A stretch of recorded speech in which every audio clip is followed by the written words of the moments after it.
Hi Aurora, I'm Senior Water Conservation Specialist Diana Denwood, and I want to share my journey converting my front yard to native grass. In this series, I'll show you what we did, how we did it, and how it turned out, which I think was pretty great. The first thing I did was to make sure that my spouse agreed to the project. Important points to make during this conversation are, number one, native grass uses about a third of the water that typical Kentucky bluegrass uses. Number two, our water bills are going to go down. Number three, in Aurora, you don't need to mow native grass. Number four, native grass provides habitat for native wildlife. Number five, we could create a prairie aesthetic by incorporating pretty flowers, even native flowers. And number six, we'll have the most interesting yard on the block. So all of those talking points worked for me. Hopefully they'll work for you too. Here's my lot. The project area is approximately 900 square feet of Kentucky bluegrass that somehow slowly had Bermuda grass introduced to it. I drew my own design, going for a prairie meadow aesthetic that incorporates three kinds of native grasses and native perennials, as well as a few bulbs in strategic places. I special ordered a native grass and flower mix online from a seed company. The optimal time for sowing native seed in our climate is in June. So in May, we removed our existing lawn. We opted to go with a manual sod cutter. With this tool, you must first remove the sod along the edges so you don't damage the sod cutter. We used a spade. The pro here is that there's virtually no carbon footprint when you use a manual sod cutter, but the cons are that it was really hard work and took us nearly an entire month in weekends. Instead of throwing out the sod, we rolled it up and reused it in our backyard. Some of the Kentucky bluegrass was transplanted, and the rest we piled up and used as the base for a future berm. It took us 2 days to complete some minor grading, and then using the calculation of 4 cubic yards of compost per 1,000 square feet for new sod per Aurora City Code, we purchased 4 cubic yards and spread it as evenly as we could over the area. We tilled it in at least 4 inches deep with a rented rototiller in open areas, and then carefully we tilled with a spade in areas within the drip line of our existing trees, of which we had 2. All the roots from those trees made the tilling difficult, and even though we tried to be careful, we did damage a few large tree roots. Next, we had to work on the irrigation system. A standard lawn's normal 4-inch sprinkler heads won't effectively water tall grasses like we were planning on using. It's best to replace them with 12-inch heads and high-efficiency nozzles. And welcome to my front yard. You can see we've got a lot going on, or will be a lot going on. I need to take out my existing 4-inch pop-up sprayers and replace them with these 12-inchers that will pop up out of the ground 12 inches to more efficiently water the taller grasses that I will be installing here.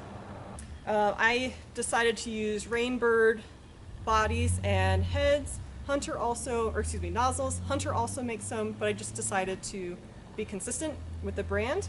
And one benefit of the Rainbird nozzles is that they are hand adjustable. So it'll be really easy to adjust, don't need any special tools.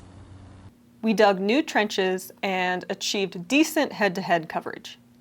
It's tough to modify an existing system because of trees. I've got a golden rain tree about 14 feet that way and a maple tree about 25 feet that way, and I've got roots that I've had to cut in order to access this main line. So hopefully it doesn't do too much damage to the existing trees. We pulled a permit and passed inspections for our new seed and sprinklers. It was finally time to plant and sow seed. It was a hot start to the summer, and daytime temperatures had already reached well into the 90s by the time we got around to this step, but we decided to forge ahead. I planted 9 echinaceas according to the design, and then we hand sowed 4 pounds of our seed mix, keeping 2 pounds in reserve to fill in any bald spots in the coming spring. With our watering permit prominently displayed, we set our irrigation system to water daily at 10 minutes per zone 4 times per day. Just 10 days later, much sooner than I expected, we saw our first sprouts. The growth was consistent, and after 3 weeks, we began tapering down our watering schedule. With our high-efficiency rotary nozzles, this was our watering schedule. Weeding was vital. I saw spurge, dandelions, and weedy grasses, and randomly some petunias ended up growing in our front yard. A lot of the plants look very similar when they're young and small, so if you aren't an expert in identifying them, wait until they're about 3 to 4 inches tall and start getting their mature leaves. That makes it much easier to distinguish a weed from one of your desired plants. I chose to hand pull the weeds, but a selective herbicide that doesn't harm grass will also work. It wouldn't work in mine because I had incorporated perennials into my seed mix. By week 4, our grasses were already 4 inches tall. When our mail-ordered bulbs came in September, I planted those between some growing clusters of blue grama in the areas indicated by my design. I made some mistakes, but you don't have to. First, a manual cutter is very time and labor intensive. I even imported labor from Chicago, my dad, and it was tough for all 3 of us working. I would not recommend using that type of sod cutter for areas greater than 500 square feet. Second, we should have started with the project in April instead of May so that we wouldn't be sowing seeds when it was really hot in July. Third, we had a lot of trouble removing sod and tilling in the corner of our yard that had the most roots. It was also really shady in that corner, so our native grasses didn't thrive there anyway. So I ended up changing my design and putting a water-wise bed with shade-tolerant plants in that corner instead. Fourth, I would have considered just abandoning my old system and building an entirely new one. Trenching and moving the placement of existing heads in the areas where we had a lot of roots was difficult and time-consuming and very frustrating.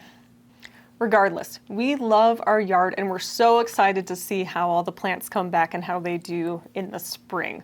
I hope it was helpful for you to hear about my experience, and good luck with your own turf to native conversion. I think that's it for right now. Was that okay?